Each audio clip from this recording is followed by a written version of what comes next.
Hi everyone, it's Agnes and Happy New Year to you. I'm just going to answer a viewer question today for this YouTube. It's from Kerry.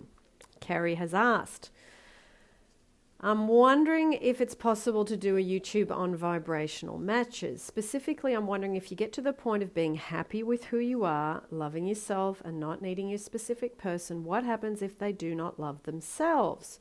Do you have to wait until they match your vibration, or can your vibration influence them to make them feel better about themselves? In my situation, my ex ended things as he was overwhelmed with things in his life and is depressed, dealing with inner struggles. If you're able to do a YouTube on this subject, that would be so wonderful. I know an LOA group I'm part of are curious about this as well. Okay, so if you get to the point of being happy with who you are, loving yourself and not needing your specific person, what happens if they do not love themselves? Okay, now remember, everything you say about another person is the contents of your consciousness. It's not the contents of theirs.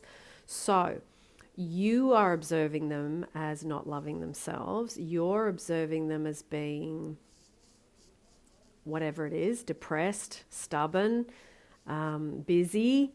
That's all the contents of your consciousness. So you see, while you're locked into that, you can't get to them and they can't get to you because you're keeping the whole thing apart from all those things that you project onto them. They're busy, they're depressed, they're angry, their job won't allow them any time. They're sick, they're in grief, they're an addict. All those things are things that we project onto other people, you see. So you've got to become the vibrational match to the version of them that you would like. I love how they have lots of time. So you've got to delete all that problem within you. Remember, there is only you. It's the contents of you. It's the contents of in here. It goes out. It sticks to things. Okay? So whatever Kerry, you have got operating within you, that's the stuff that you need to dissolve. That's the stuff that you need to work on. How you view them, what you project about them. Really, in the end, it's you that's not the vibrational match. Do you see that? Okay, so, and you've asked, can your vibration influence them to make them feel better? Well, you can always hold someone in a different light. So if they're depressed or they are sick physically, if they're overworked and unhappy, whatever it is, you can, if you know it is something that they want for themselves, I wouldn't try and imagine something for people that you think they wouldn't want for themselves.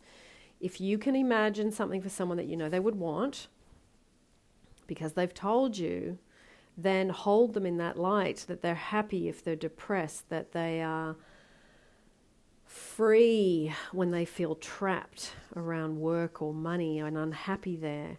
See them, hear them saying to you, I love my new position, I feel so much better here. Or I feel so fantastic now that I'm not depressed. I remember when I was depressed, which implies the fact that they're not anymore.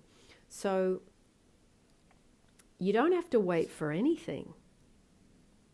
If you know how to change your own consciousness. Remember, we are the conscious creators. Us. How people show up in our lives is because of what we think and feel about them.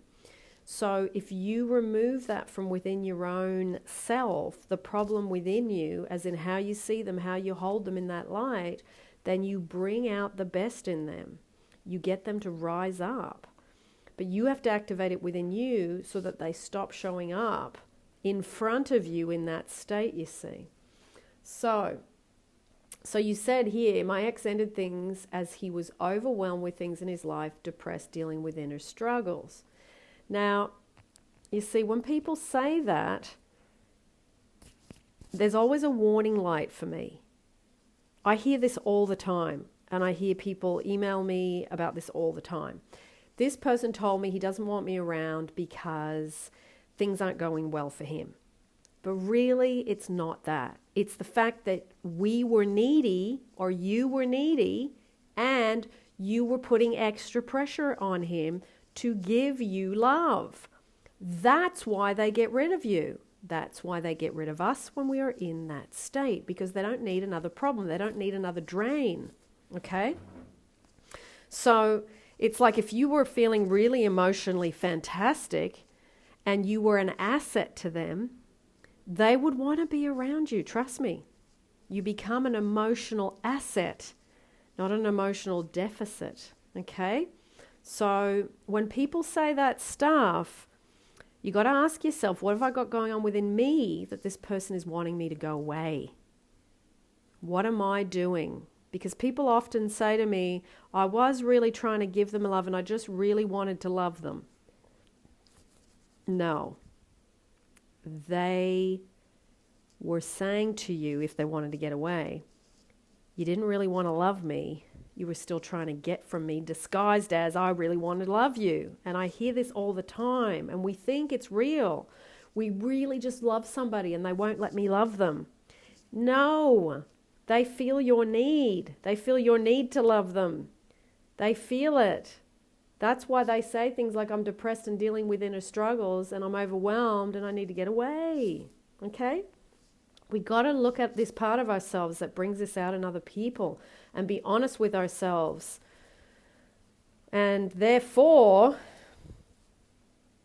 once we are emotionally honest with ourselves and we work on our self-love really strongly, we don't get people saying that stuff to us anymore. What's just here in that email. Okay? Lots of love. And also my friend Dee, while she's a viewer on the channel, is doing a fantastic YouTube channel.